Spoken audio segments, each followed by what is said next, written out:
Hello and welcome back to uh, Old Testament study with myself and Halal.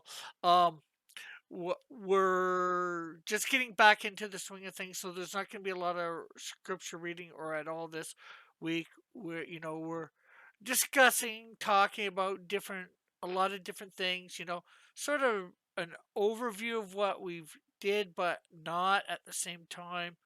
Um, and then at the same time, we're going to be most likely doing a different format.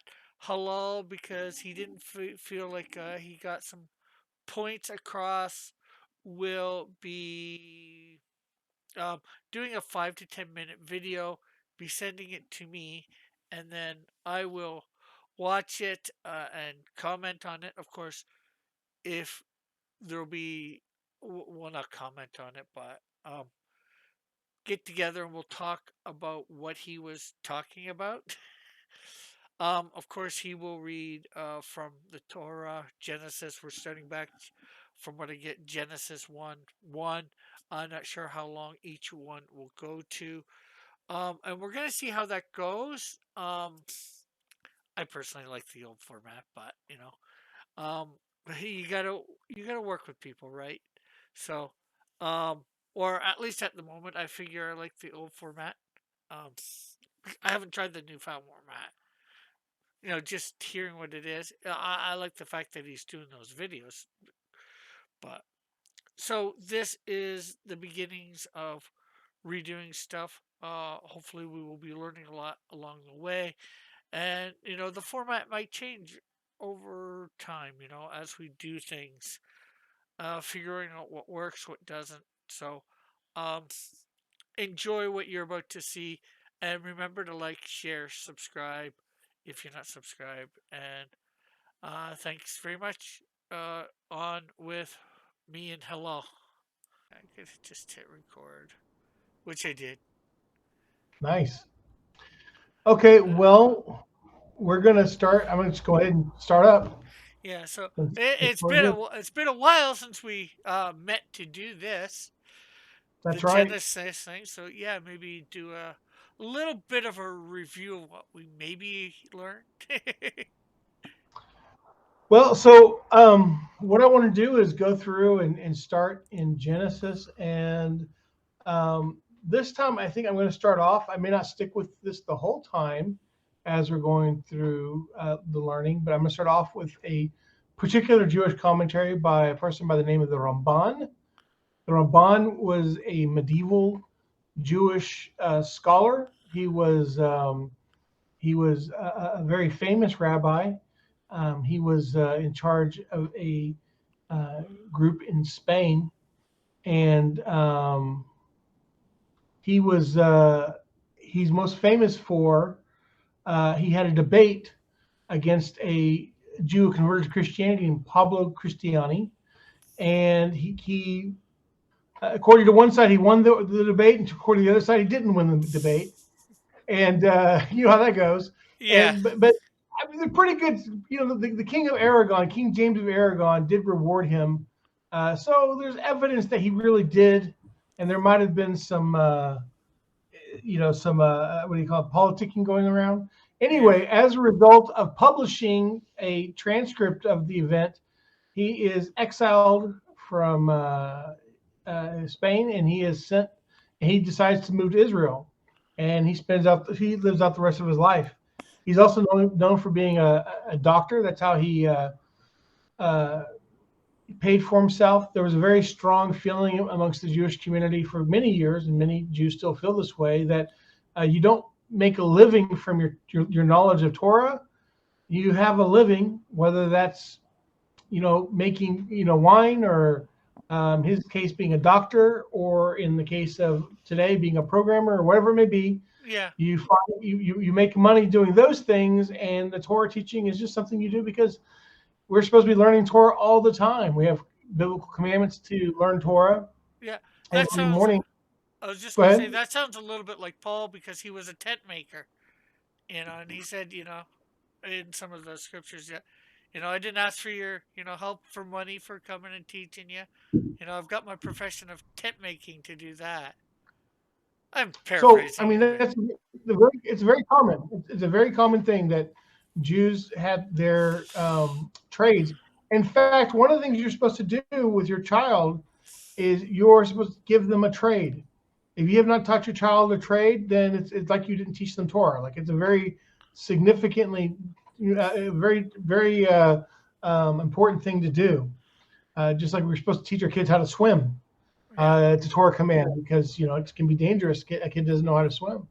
So the idea has always been that maybe not to have professional rabbis, but we do have professional rabbis today, and there's good reasons for having professional rabbis. So I'm not poo-pooing those who are yeah, professional rabbis, yeah. but I Because am saying, go I ahead. was gonna say, because although they weren't called rabbis so much back then, the Levites, they were the spiritual leaders, so they were sort of the quote unquote professional rabbis, or supposed to be.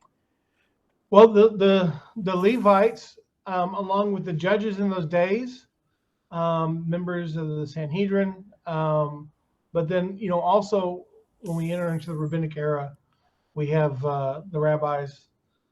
Even around the second temple period, we have the term rabbi being used. Not very much. It comes in and it comes into vogue more clearly later. Yeah, People are very careful about using the term. yeah, and of course, rabbi just means teacher. Right. It's supposed to, originally it represented a level of mastery. And it still Yeah, does today, but I mean, at that time, there was a process called smichut. And smichut is this process of passing down the tradition. And the tradition was passed down from Moses to the teachers all the way down to the area to the era when it finally fell out, and that was there was an unbroken tradition, and this is recorded in Pirkei Avot. We have a list of the authoritative teachers, starting with Moses, and who he passed it on to Joshua, and Joshua to the elders, and it goes through the Second Temple period. The rabbinic ordination today does not have that level of smichut. It doesn't have that same tradition that got cut off at some point um, due to persecution and things like that. Um, so now there's a recognition, uh, but also sort of the way things have changed with Jews being not in the land of Israel has changed a lot of practices, such as um, there was at one point a single authority on Jewish law, uh, and even though and so after the exile, where almost the entire Jewish people were exiled after the Second Temple period, um, it was understood eventually after a certain period called the Gaonic period that every um, every community had a certain level of authority, and then you couldn't yeah, come like let's say you're in Dallas, Texas, you can't then go to Jews in Toronto, Canada, and say, "What are you guys doing? Don't you know this is the way you're supposed to do things?" You can't do that. You don't have your rabbi in Dallas does not have authority over the rabbi in Toronto, right? yeah, Um, but the idea is that the issues that you're talking about are actually pretty minor. yeah, All the major um, obligations have already been decided. They were decided before the Jews entered into Galut. Most of the things you find where there are differences between Jews, a lot of it has to do with where Jews are living, their geography, yeah, more than anything else. yeah. I can see that because some most of it, like you're saying, it was settled like Ten Commandments era with Moses and all that. There might have been a few other things settled slightly after that, depending on Well, we have the Talmud. The Talmud settles a lot of those things, and just yeah, but after the Talmudic period, we have the Gaonic period, which finishes um, explanations of sort of the Talmud. There's sort yeah, of the ones who kind of finish certain explanations. yeah, But beginning then, as we enter, I think a smaller period, but we enter into a period of time called the Achronim. The Achronim are the medieval Jewish sages, yeah. and their job. Go ahead. Just sorry to it's thing. Just to clarify for anybody out there, after the second temple period, that'd be like 70 A.D. or something around there. Well, you have to understand that even though the temple was destroyed in 69 or 70 CE, um, the Jews continued living in the land. There was still a large population living in the land until pretty much after the Bar Kokhba revolt. That was 128 CE. Uh, So they lost a lot of their power, but you still had centers of learning going to Yavne. Um, but Yeah, it's really from like what was your question again? Because I oh was no, thinking about I the was just history. trying to clarify the after the Second Temple era. You know, I Oh, was okay. So thinking it was 70 AD. You know, because I believe yeah, that's around when it was in destroyed.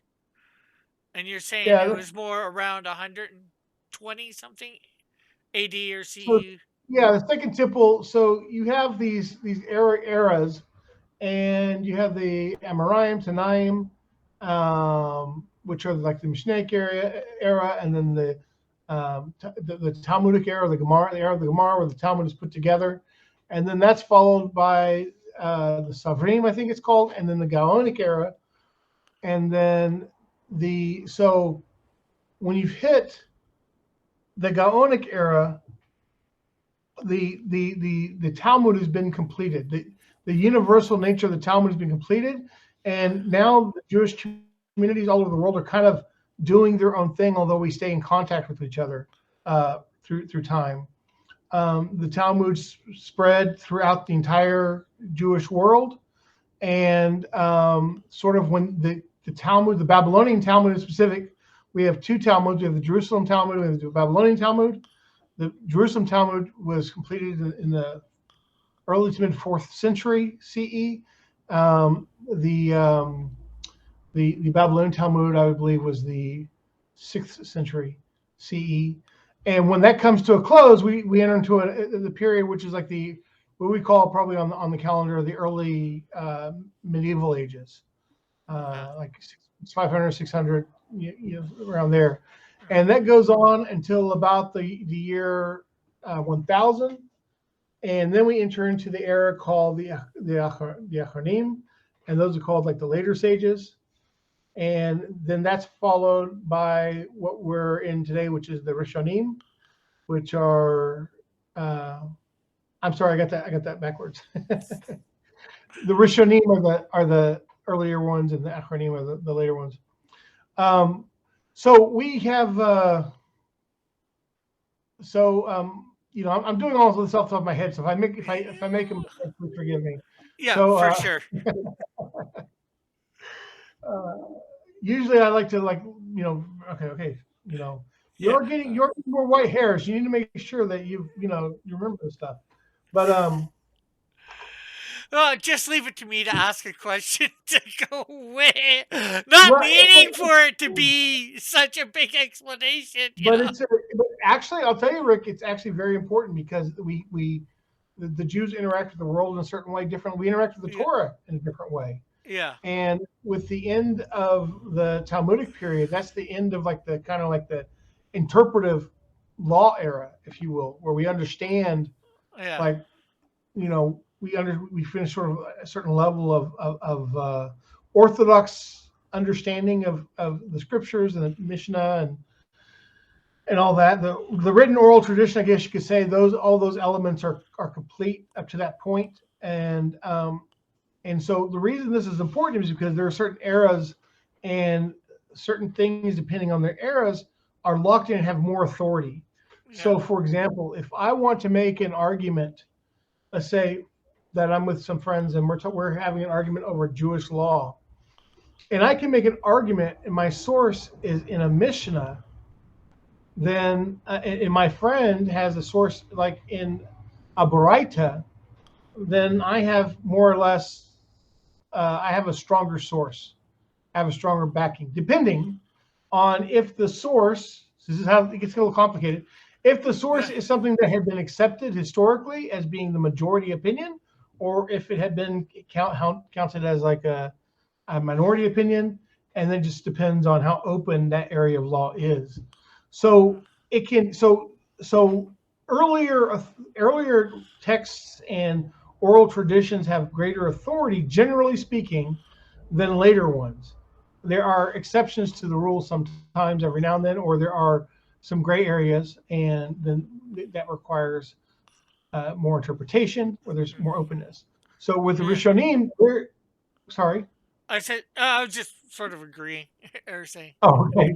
So with the Rishonim, they're actually more the era of the codifiers, of the different texts. Also, the era of the commentaries, the major commentaries. Now we've got commentaries up to today, but I mean the major commentaries were really came alive. Rashi, Rambam, Ibn Ezra, Sforno, all these commentators were in the period of the Rishonim. They're this period of the medieval rabbis, and uh, but this was also a period of the codifiers like the Rambam, the Rif, and others, um, who they created works that took all the 613 laws and organized them and explained them and made it to where it was easier to keep them and know what they are and reference them much easier. Um, uh, I think before they came along, there was, in fact, you find this with the Rambam. There's an assumption that you know a lot. There's an assumption that you should. It's like what I'm talking about.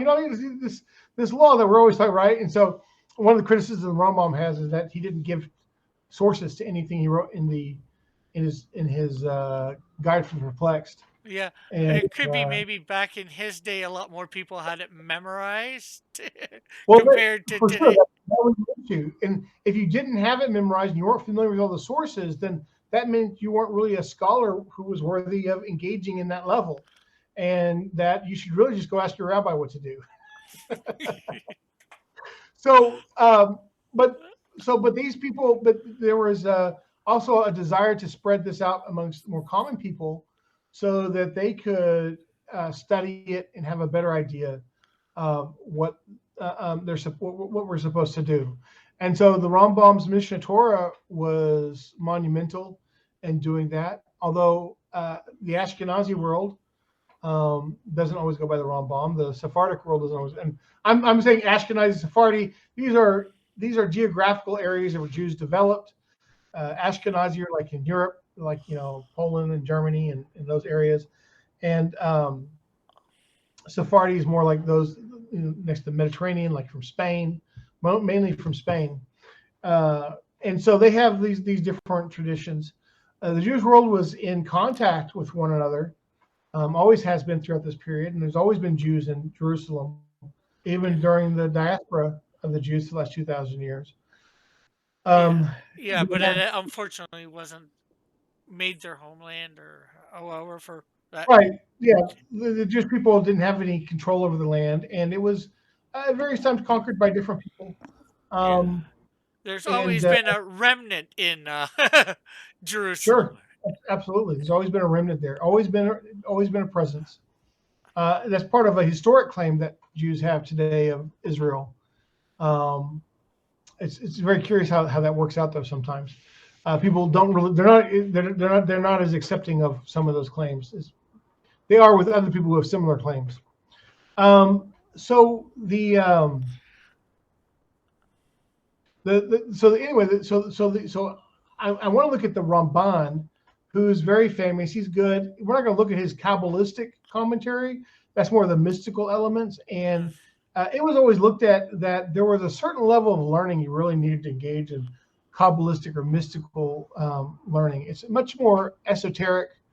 yeah, It's not literal, and you really had to have the guidance of a teacher to yeah, go through it.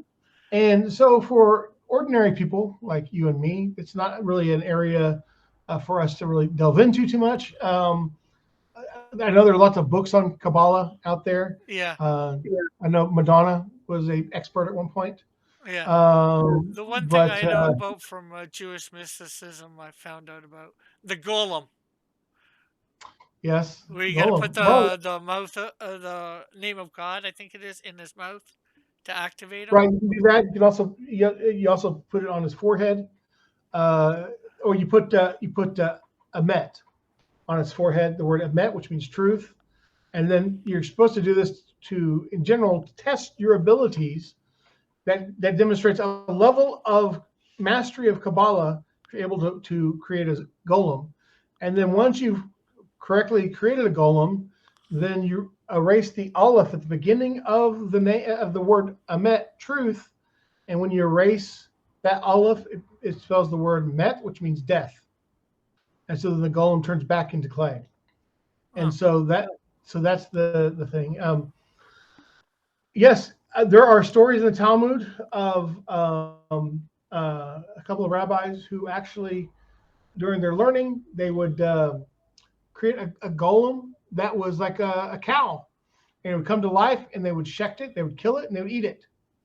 But they had to do all the same process how you would do a kosher killing on that thing. But it was like it was a living being.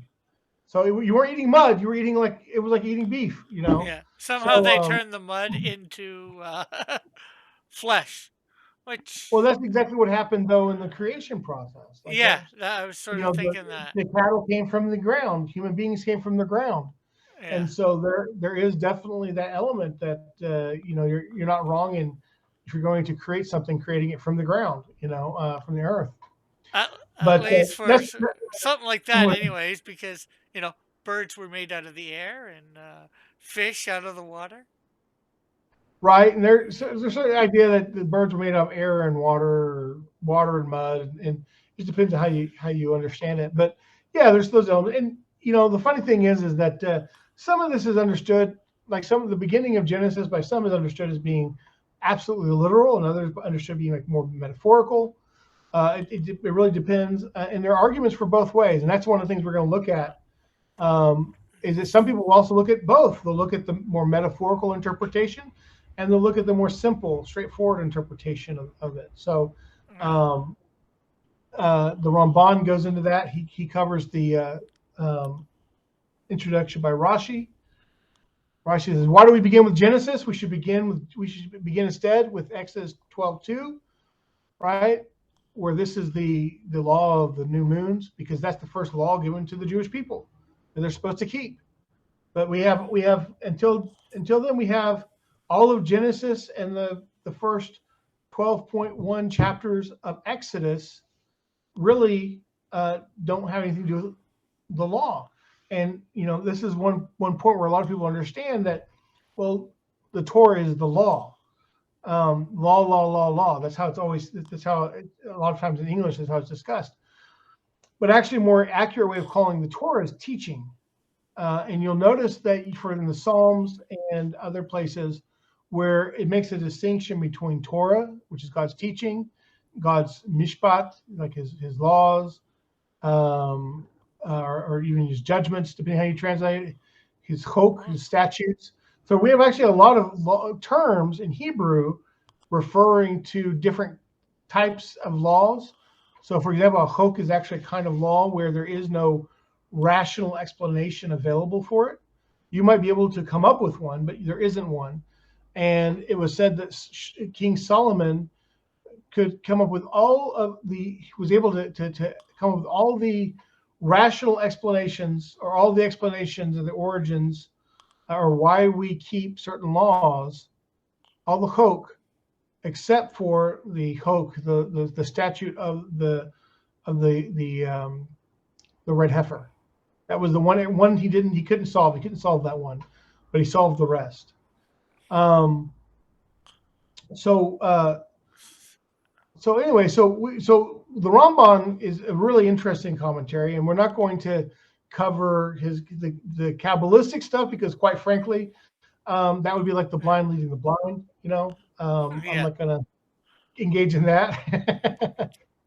uh, but we are going to look at his commentary. He's going to deal with Midrash and Agada and Shot and all that, and he's going to talk about other commentators. His favorites to talk about are Rashi, who is considered the grandfather of all commentators. He was a French Jew who lived in the, I think, early to mid 11th century CE. He was very famous for his commentary. He was the first one who wrote a commentary like this.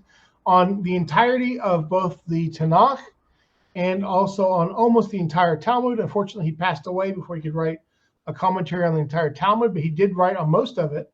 Hmm. And interestingly enough, there are commentators who commentate on the Talmud who are his grandchildren. A lot of them are his grandchildren, called Tosafot, and they actually disagree a lot of times with their grandfather Rashi. Like, well, granddad said this, but I don't know. I think he's kind of crazy, But a little more Sounds respectful of like that. But today. no, but it was kind of like this thing where it wasn't disrespectful. They were really kind of like, they Yeah, really thought about what Rashi said, and it was a very, interesting kind of explanation. yeah. I didn't mean it like in people that No, are I disrespectful. know. Like, No, don't think so, Grandma. You sound a little crazy. that's right. Like Bill Burr there. Um, but you know, so also he likes Ibn Ezra, but I think he likes Ibn Ezra more to tell, just to say how wrong Ibn Ezra is most of the time than anything else, because very few instances does he ever say Ibn Ezra said this. Guess what? He was right. It's usually Ibn Ezra says this, and this is why he's wrong. Sometimes he agrees with Rashi, sometimes he disagrees with Rashi, but more often than not, he's going to disagree with Ibn Ezra. And then Ibn Ezra was more of a literalist when he came to understanding the Hebrew scriptures. And then you have the Rambam, who I mentioned earlier, who had the Mishnah Torah, the Guide for the Perplexed, and Yeah, different work. He sometimes will reference the things that he said. Sometimes he agrees, sometimes he doesn't agree.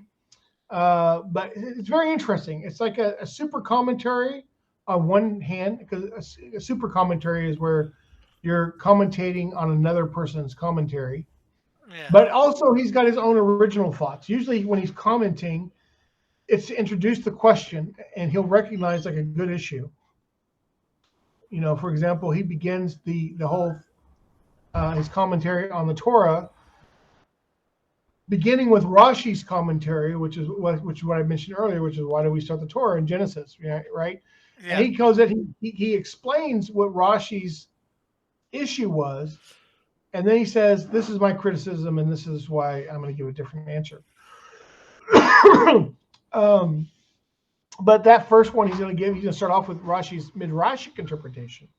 Rashi begins with the midrash. The midrash is a collection of information that can be considered commentaries in one sense, like explanations of text. yeah, They can also be historical information. They can be stories with a kind of a point to them. And I've seen where some of the midrash have like verifiable historical data that we don't have in other places, especially when it comes to the Exodus, to the period of the time of the Jews in exile in Egypt. And so that's a place that Rashi likes going to the Midrash and explaining, but then we'll also give what's called a Pashat, or sort of like, what is the text just saying? It's kind of like, what is the simple meaning of the text? Um, which I feel like can get a little involved in itself, because I don't know that. I used to think that Pashat meant literal. What is the literal meaning of the text? But literal is kind of a hard word to use, because sometimes when you write something, you don't necessarily mean it literally. hmm, So if you're a poet, the literal meaning of the poem may be something along the lines of "Be happy, life is beautiful," right?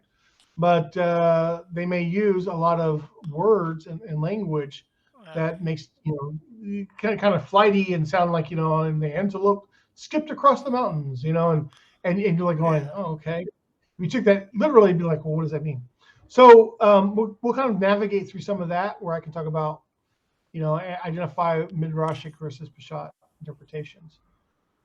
Um, Rick, are you yeah. getting bored? No, no, no. You there? I'm still here. I'm enthralled.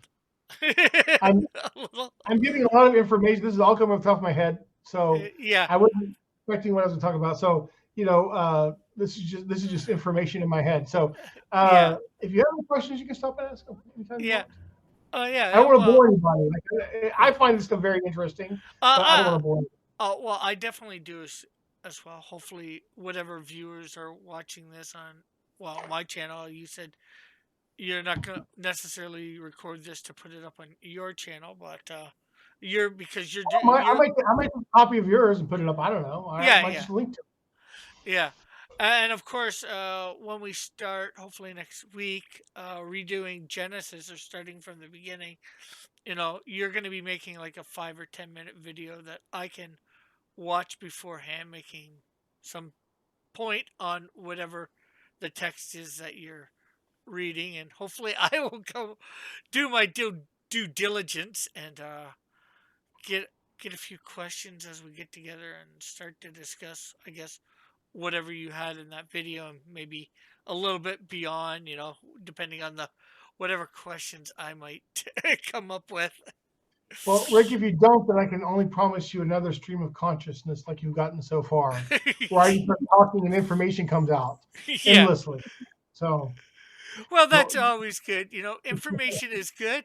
And, the fact that we're recording it, it means people can stop, process it, come back, you know. They don't have to just watch it and be, oh, that was mind blowing and and they can forget ask it. questions in your comments. They can ask questions on the YouTube, Yeah. and then you'll Or, tell me what the or, questions are, then I'll try to answer them if I can. yeah. Or from me. Not that I have the information that you have, but, on anything that I might say. But, yeah, this You're is, all agree. like I am enthralled. But like you said, it's a lot of information, and some of it I get a lot of it, but then I don't. At the same time. Well, that's why I want to do a 5 to 10 minute video, is to get kind of make a point, a clear and concise point, Yeah, and make sure that my sources and reasoning are clear and concise, so yeah, that you're not going like, where is this guy going? He is making me dizzy, right? I just want to have something kind of like short that people can go, okay, I got that, I guess. And then you can go in and then you'll be able to go, okay, you said this, but what does that mean? yeah, And we can go from there. yeah. It's definitely it's good. Most all the information that you say out. Like some of it being both the the teachers, the rabbis. I get some of it. Some of it's hard to process because you're more familiar with them than me, or Yeah. maybe. Well, and also I'll tell you that period is And, very confusing. There's a lot going on in that period, the Second Temple period. yeah, Uh, you get into the Sadducees, the Karaites, Pharisees, um, yeah, the Ebionites, the Tzaddokim, all these different groups. yeah. Uh, Of course, the two I mean, prominent ones were the Pharisees and the Sadducees, and well, those are the ones you're familiar with as a Christian. Those are the yeah, ones you're going to be familiar with yeah, the most. I mean, I think they bring up the Tzaddokim as well, like the what are they called, Zealots? And yeah.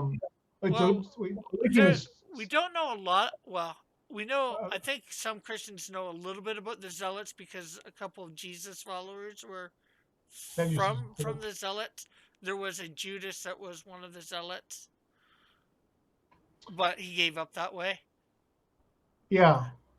So I mean, you have some of that, but not as much Yeah, as like it yeah, talks a little yeah, more about it in the Talmud, different yeah, sources. But I mean, more and more, the more the more digging they do over here, the more information that we find and learn about that period of time. It's extremely yeah, fascinating, yeah, I think. But it was a very complex era, just like today. It's very complex in Israel. yeah, We've got a lot of different people. We've got a lot of different religions living here. I mean, we got Jews, Christians, Muslims, Baha'i. Um, I think there are others.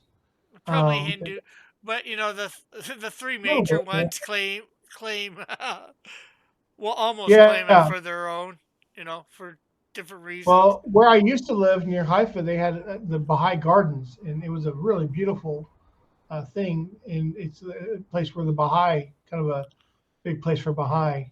Ah, Um, and so Baha'i is also a big presence over here. huh. Um, but I mean, big. I mean, relatively speaking.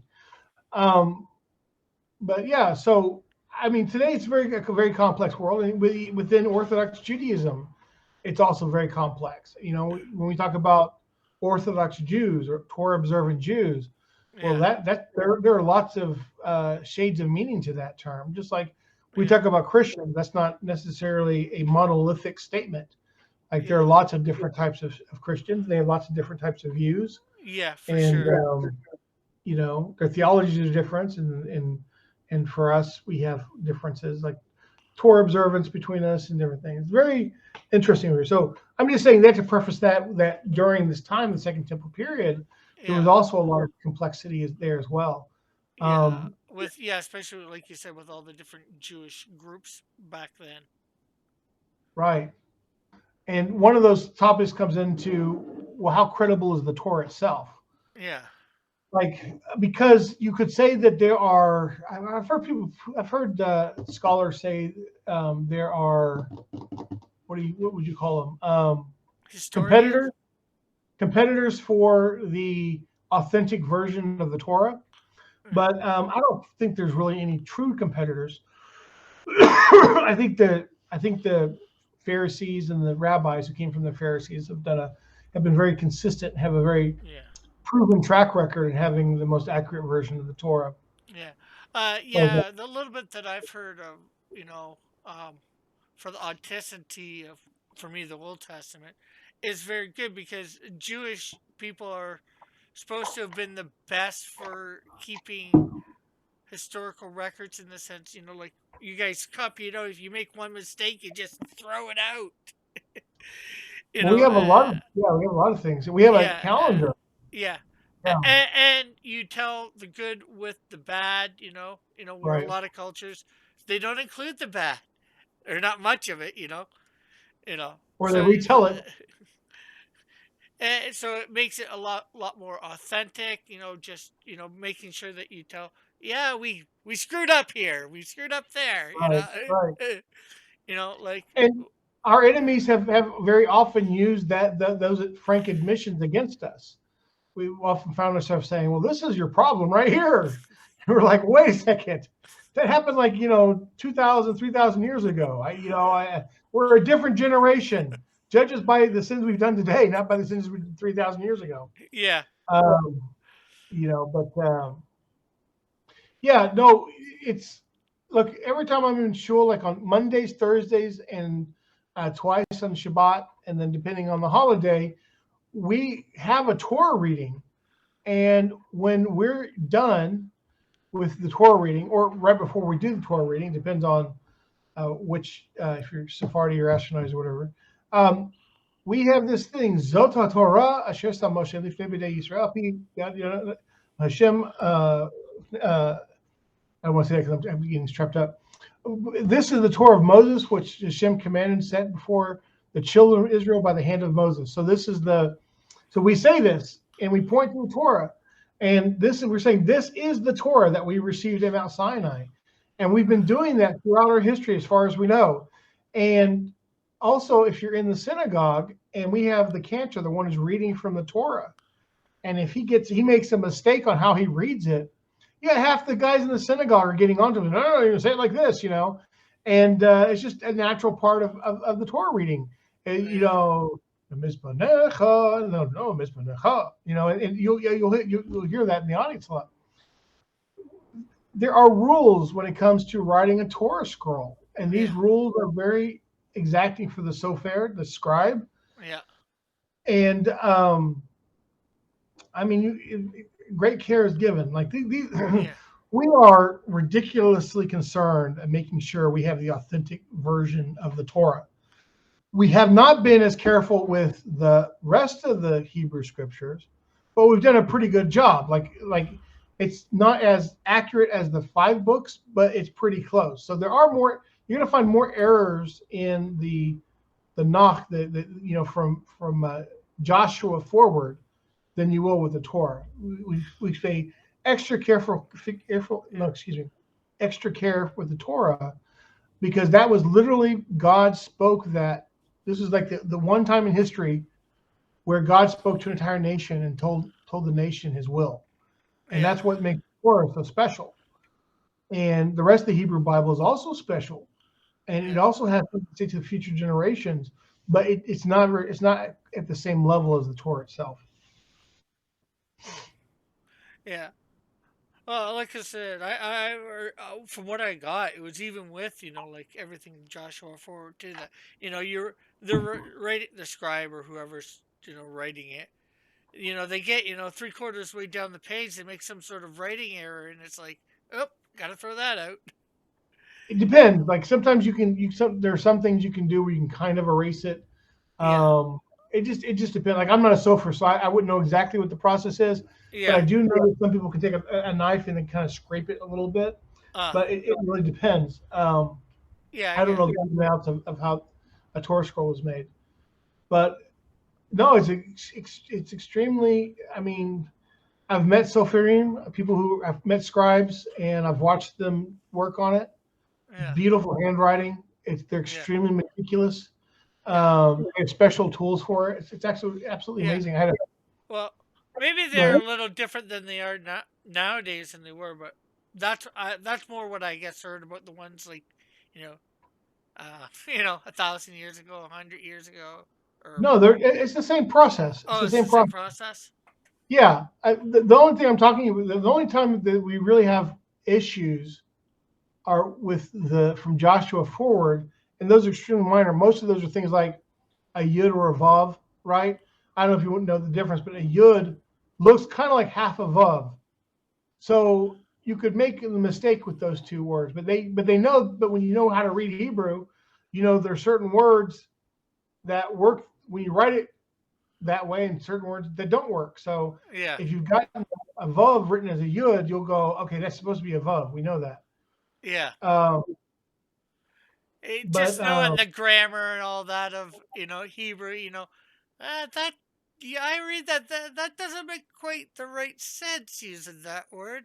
Okay, it, maybe it was meant to be the other word that they look very much similar. it really depends. Like we have what's called the Masoretic tradition, and that is the tradition of how the word how everything is read. Yeah, And we wrote it down, but it's always been part of the tradition. But it's represented a lot of times by what's called the nikudot, little dots and dashes they put under the Hebrew letters because Hebrew doesn't have any vowels yeah, like in English. yeah, So they put nikudot so you have an idea. So on a real Torah scroll, there are no nikudot. Like if I go into the synagogue and we're laning the Torah, means we're reading the Torah. I'm not going to find nikudot as part of that. But if I've got, for example, my Torah at home that's in a book, I might have nikudot in it. It just depends on yeah. who published it. So does Hebrew today have vowels in it? I know that ancient Hebrew didn't. Well, we do have vowels. We just don't have letters representing vowels. Oh, okay. That's just like it's the That's same I thing guess that's what with I meant. Today, do you have letters representing vowels today, or in no, Hebrew? at the most we have the nikudot. We use the same nikudot the Masoretes came up with, but those are usually for like children, for children to learn how to read. Like when you just read, and you can even do this in English, is that you get used to reading a word without vowels. You learn what the word is. Like I can say, for example, I see a word and it's written FST. Well, I know it can be fast, fist, right? Yeah, It could be a number of different things. But how do I determine if it's going to be a fast or a fist?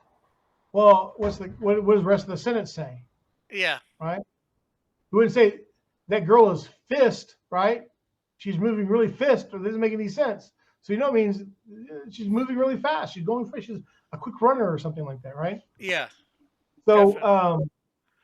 so you have Heck, that. we see that a lot in texting and all that. People, Of course. doing Well, shortening words. Please, PLS. yeah, because it's just quicker to write that, and then also, but we're also getting becoming more pictographic again. Like the earliest alphabets, if you will, or language were pictographic. They had like pictures representing words or sounds, and we moved away from that because for example, you take like Chinese has thousands of those characters, and it uh, just becomes impractical to use it in regular talking. So if you can come up with letters, and you can put in each letter represents a certain sound, and you put those sounds together, then you can have words, and that's much easier um, for us during certain periods. But now, like you say, we've got the texting, and I'm gonna hurry. I don't want to type out. Hello, Rick. How are you today? I hope everything's going well for you. Right? You would use whatever icons and pictures and short fast words you can use. You'll toss out those vowels. So the vowels have always been there. It's just that we have the nikudot, which represents them, so yeah, when you're reading. Also, the nikudot represents the musical notes of the reading of the Torah. So when you read the Torah, it's kind of got kind of a melody or a rhythm or something. It also serves as punctuation. yeah. So, well, I don't know. Do you think this was good for a first Yeah. Well, I'm not thing? sure how much we talked about Genesis, but we were all over the Well, it's like place. an overview. Like they have an idea. Yeah, Like yeah. An we're overview going to of, talk about. We'll be learning Genesis with the Ramban, more or uh, less, to begin with. a, I don't know if a, the a, whole time. a little bit of You know, catching up, a little bit of overview, well, a little bit of overview, a little bit of just talking about Jewish culture, past, present. yes. Yeah, If people want to actually hear more about that from somebody who knows more what he's talking about, you can go onto YouTube and look up Henry Abramson, and he is a Jewish historian, and he talks on all sorts of different topics about the different periods of Jewish history, and they're very informative. I like to listen to them sometimes when I'm drawing. Uh, I have this kind of thing where I go when I'm drawing. I'll either listen to Jewish music, uh, 70s, 80s music, 90s, 2000 music, right? I kind of that kind of range. I might listen to country. Or I might listen to philosophy lectures or history lectures. You're yeah, kind of sitting there, you're kind of bored. You're kind of like, okay, I need something. I'm monotonous. What I'm doing right now is monotonous. I'm doing yeah, this line, doing this line to work. So it's good to listen to stuff. So I like Henry yeah, Abramson, and he yeah. does a great job. Maybe after this, you can send me a link in for that channel, and Okay, I can put it in the description. okay, that works. So those listening, the link should be in the description. With Dr. Tim. All right. uh, yeah, we've been going just over 45 minutes. I can't really think of much at the moment, but usually we can get on a topic easy enough. But We maybe can. we, Well, I want to keep it to between 45 minutes and an hour. yeah, I just think that's probably pretty long for people, um, for a long broadcast. yeah. Well, depending on I who's was just kind of listening, editing it. I don't know what sermons are like in synagogues, but I know in well churches well I guess they're usually about half an hour, 45 minutes. Maybe a little shorter depending on you know the music time. You know, and announcements and all that stuff. So Yeah, it's a little bit more interesting, I guess, that we have kind of a weird uh, way of doing what are called a drosh before on Shabbat in the evening. A lot of times they don't do a drosh in the morning. Usually they do a drosh, which is a Torah teaching, in the evening to make a distinction between Mincha, which is the afternoon prayers, and Mariv, which is the evening prayers. And so you want to, or I guess in Kabbalat Shabbat and evening prayers, you want to put a kind of a distinction there, so you're not just doing one after the other, and also to make sure that you have taken things to a point where it's actually Shabbat, not pre-Shabbat. So the drash can last like 5 minutes. It can last 40 minutes. It just depends on the teacher, what time you start doing your prayers. yeah. Oh, so you guys go to a temple or whatever, Yeah. a synagogue there to Synagogue for the over here. teaching. Well, over here we call them Beit Midrash. Okay. Beit Midrash is a house of learning. Um, and usually a Beit Midrash has a, or Beit Knesset. You can ask you. Beit Knesset really means like a gathering, a house of gathering. Knesset is like where you gather. So our Knesset is actually like our Congress, and it's where the politicians gather, right? Yeah. So we have the Beit Knesset, which is we gather usually to do prayers, and you have a Beit Midrash, which is where we usually gather to do Torah studies, Torah learning. But you can also have a Beit Midrash can also be a Beit Knesset at the same time. So a lot of places are both Beit Knesset. Most places are both a Beit Knesset and Beit Midrash, and when you have that combination, you just call it a Beit Midrash. Okay. Synagogue is like a Greek term, and shul is the Yiddish uh, term. Shul. Shul, like That sounds like a lot like Shul. like I'm not what? sure whether I'd want Shul. Shul, Shul. Okay, it's almost spelled the same too. Like because in Christian learning, there's three words that come from. I'm not sure whether it's the Hebrew or the Greek for hell: Gehenna, Hades, and Sheol. Oh, Sheol, Sheol. I think is what I think is what you're talking about. Okay, maybe it's how I've learned to pronounce it. It's probably No, Shul is actually from like a German word, which is like Schule, which is means like school. okay. No, though But because it's supposed Sheol is supposed to be like spirit prison, from what I know. no, but I'm saying that the Yiddish word Shul actually is from a German word, which is like Schule, S Oh, C oh, it's supposed to H U be L E, yeah something for like that. school. I'm just like they sound very similar. Yeah, That they do. Yeah, it's like okay, is that saying but school is hell? there are weird coincidences in language. Like we got over here and we wanted to get this strawberry banana drink. It's kind of like a strawberry banana kind of slushy or something. Smoothie? And in Hebrew, a strawberry banana slushy is called a toot banana. Like two banana? And One he banana, said, two banana, three banana, no, toot, four. toot banana. Hoop And he banana? said, and the guy said, do you want an iced toot? And we're like, no, we would not like an iced toot. We would like a strawberry banana drink. So, we were thinking toot means like to pass wind, right? Uh, so yeah, there are lots of weird coincidences in language where, for one language something sounds kind of crazy, and another language is like what?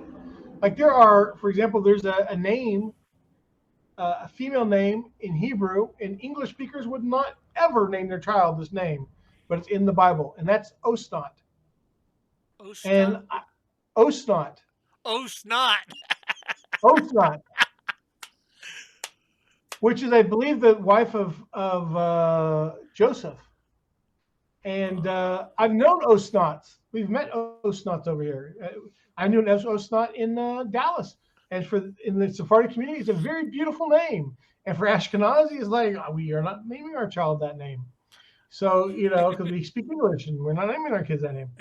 Uh, Yeah, talk uh, about getting teased. right. Yes, in America, yes, for sure. Hey, English speaking, Canada. Hey, in Canada. Canada, yeah, I can imagine. Maybe So, England, too. yeah, well, I'm sure. So anyway, so yeah, unfortunately, you can make those kind of connections, but I think that the word you're thinking of is Sheol. Sheol, Uh, yeah. Yeah. so anyway, well, I'm gonna let you go because I'm tired. Yeah, it's like 7 hours difference for you. It's, like, well, almost 10 o'clock there. So, yeah, I guess Yeah. we should end this. Well, where can anybody find you? Hello? Um. Well, for these, I might put this on my Hello Penrod YouTube. I might connect it there, or I might do my Genesis teacher one. I don't know. But as far as the comics and everything, just go to newherocomics.com and you can support me there at newherocomics.com, where I have chosen a trade, which is comic book creation. and I have made coloring books and comic books and novels Yeah. available for your entertainment. And Um, hopefully soon I will own those. The only thing I noticed is you got it on the comic book on Kindle. Are you going to be allowing it to be printed off of Amazon? so my plan is right now is that I'm going to do probably like a 6 issue arc, story arc, Yeah. and then and this can be black and white. So it's currently black and white, and I'll be putting those up as a digital format. And Mhm. then when it comes to the 6 story arc, a 6 issue arc, I'm going to put those together as one comic book and make that into a graphic novel. And then I'm going to try and do like a crowdfunding or something and raise money to pay someone to color it.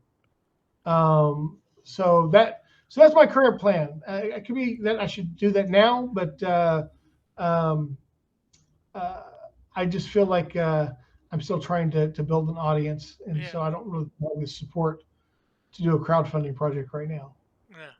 Oh, well, I'm sure I'll know when you go to do that because Yes. I'll have you on to interview all about that Okay.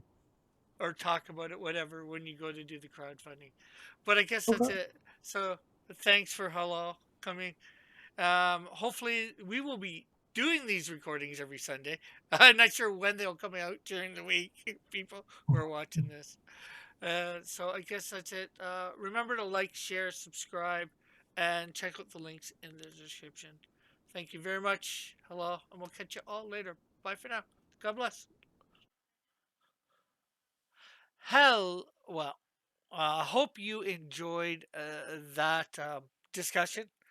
It was definitely interesting. I would say myself, um, lots of tidbits here and there to unravel and get used to learning, different things about the language, you know, different things about how rabbis worked, as I pointed out, just like with Paul having the tent making, um, I'm not sure Jesus was a carpenter, so maybe he did that on the off side, being a rabbi. I don't know. I know the Pharisees and that didn't seem to do anything else other than run their synagogues or the temple. Um, but yeah, interesting. Again, let me know what you think about all this in the comments below. As Halal said, and if you have any questions or whatever thoughts, please put them down in the comments, and hopefully we will be able to get to them on our shows. And like I said, this isn't the new format itself, but we will be getting on to the new format the next time you're watching. So, again, thank you for watching. Bye for now. God bless. Love you all. Remember to like, share, subscribe if you're not to, and ring the bell for notification. Okay, we'll catch you all later. Bye for now. God bless. Love you all.